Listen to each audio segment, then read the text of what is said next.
Alors, bonjour à tous. Je voudrais revenir sur la dernière vidéo, car je n'ai pas spécialement le temps ni les possibilités actuellement de faire de grandes vidéos emplies de contenu.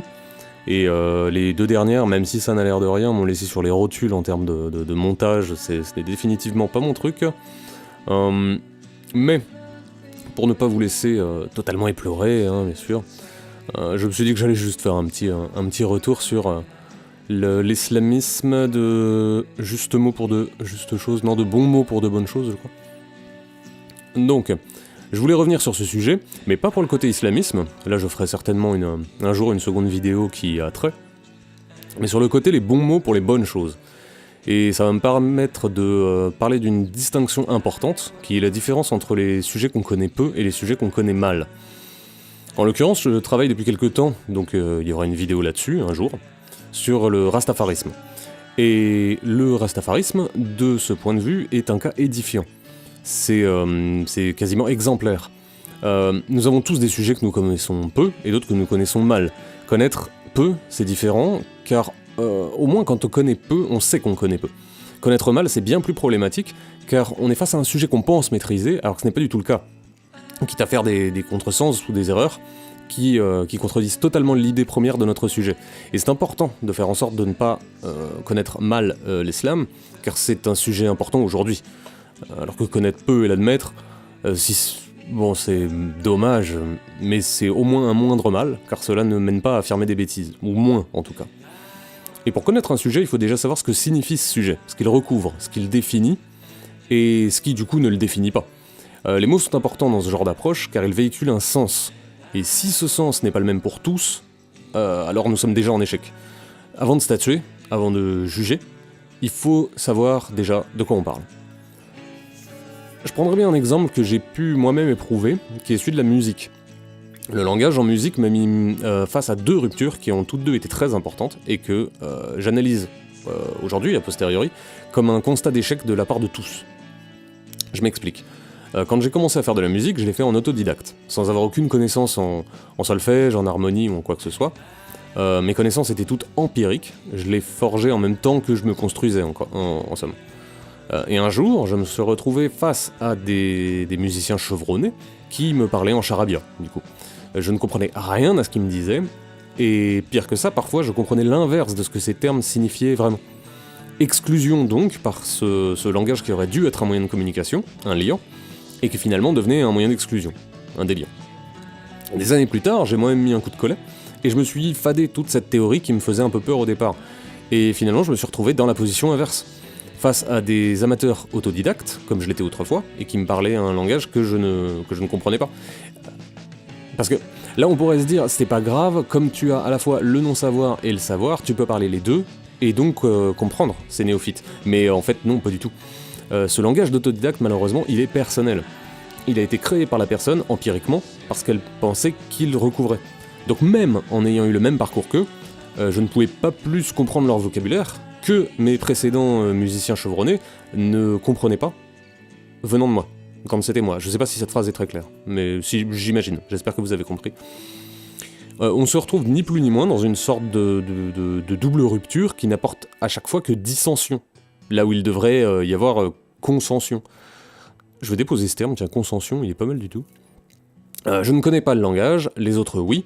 Je connais le langage, les autres non. Dans les deux cas, ce qui était conçu moyen de lier finit par être moyen de délier. Premier écueil donc, impossibilité à communiquer. Bon, après, la langue n'est pas fixe, les mots changent au fur et à mesure de l'évolution de la langue. Rien que au fur et à mesure, par exemple, c'est une évolution naturelle. Plus personne aujourd'hui n'emploie l'expression au fur de. On y adjoint systématiquement au fur et à mesure, qui en fait signifie la même chose, comme au jour d'aujourd'hui, mais les langues n'étant pas figées, à force d'usage, les fautes d'hier se diluent, deviennent le parler de demain. Pareil avec tout ce qui est influence, c'est juste énorme, ou c'est juste parfait, qui est dérivé du it's just awesome, perfect, ou je ne sais quoi, c'est presque correct en français aujourd'hui. En tout cas, c'est parfaitement admis à l'oral, et c'est compris par la plupart, même si en français, c'est une construction qui est impropre, en fait. Et bon, là, l'exemple est peut-être plus tendancieux, car il amène à un autre sujet, qui est celui de l'influence de l'anglais international, pour ne pas dire l'aliénation, sur les autres langues, et qui peut, avec l'esprit mal tourné, être vu comme une manière supplémentaire de contaminer les esprits, mais bon, c'est un autre sujet. Pour en revenir à l'usage de la langue, et surtout à celui de l'expression, qui en est tout de même la fin, je vous renvoie bien sûr à la célèbre formule de Boileau. Ce qui se conçoit bien s'énonce clairement et les mots pour le dire parviennent aisément. Je crois que c'est ça, oui, je suis presque sûr. Ainsi, une pensée qui ne parvient pas à se verbaliser est bien souvent une pensée qui ne parvient pas à se formaliser.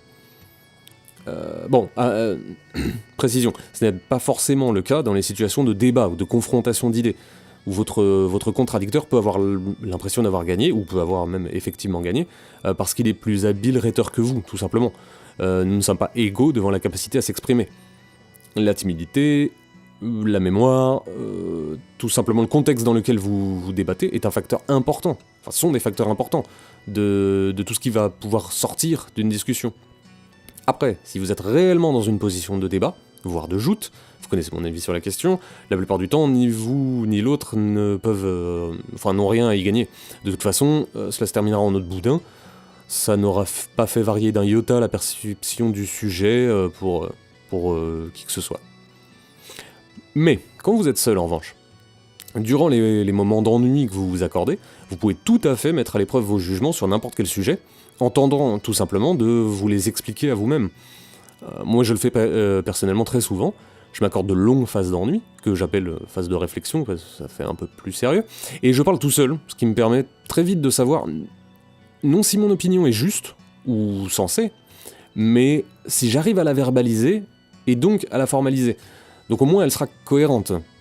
Si vous vous retrouvez face à un trou, une contradiction, si vous avez un blanc de 3 minutes, c'est que quelque chose ne va pas.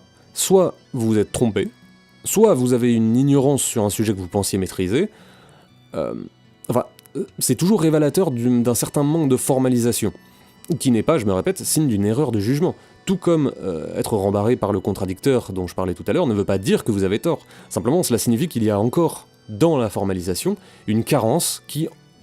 il y a dans la formalisation une carence qui vous empêche une verbalisation avec aisance. Et on est presque dans de l'alexandrin, hein. Bref. Mais bon, laissons la cuisine interne de côté. Et approchons-nous du nerf du problème. Pourquoi faire ? Bon, alors là, je vais pas vous tenir la jambe de 20 minutes, le problème est simple. Puis-je me faire comprendre, et comprendre mes contemporains, si nous parlons la même langue, mais pas le même langage ? Il est tout de même fondamental de disposer d'outils langagiers nécessaires, ne serait-ce que pour lutter contre l'ignorance, le quiproquo, ou pire, la bêtise, qui souvent fait l'histoire pourtant, qui la fera encore, mais qui pourrait certainement être évitable. Au final, c'est déjà suffisamment compliqué de s'entendre. Si en plus on doit ajouter la barrière a priori de se comprendre, bah on n'a pas fini. Et c'est pour ça que c'est fondamental de parler le même langage pour s'affranchir de ce problème. Pouvoir foncer dans le fond, en quelque sorte, sans se préoccuper de devoir s'expliquer sur la forme de prime abord.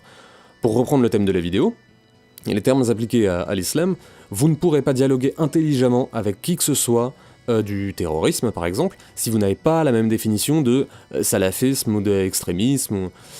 Avant de pouvoir entrer dans le sujet, vous allez perdre un temps considérable à devoir définir, expliquer, désigner. Et jusqu'à preuve du contraire, nous n'avons pas que ça à faire. Quand je veux parler du dernier album d'un tel à un ami mélomane, par exemple, pour reprendre mon exemple de la musique, j'espère que nous aborderons directement le contenu, et que nous n'allons pas nous perdre pendant 8 ans à savoir si le groupe fait plutôt du new grind, du power shows ou du traditional machin.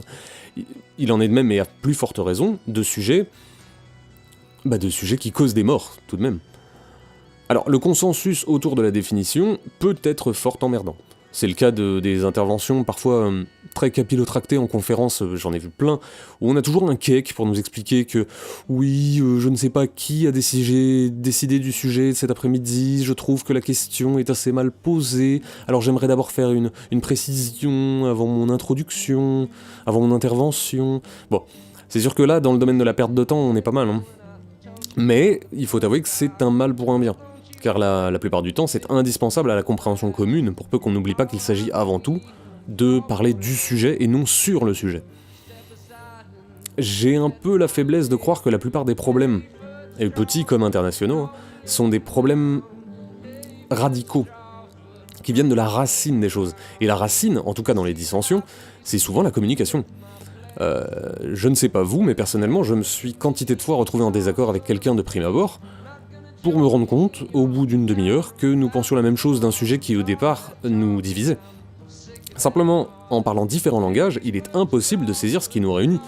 Et en ne comprenant ou nous voulant comprendre, on ne sait même plus formuler ce qui nous divise, au final.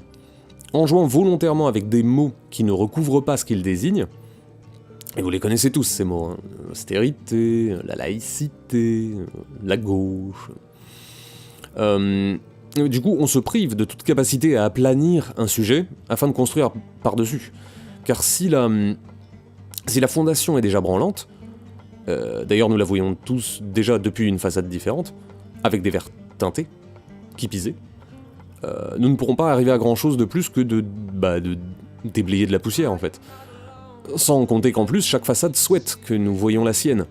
Et parfois même peut tenter de nous amener à ne plus voir que la sienne, mais bon là il y aurait suspicion de manipulation, hein, faut pas exagérer. Personne ne ferait ça quand même.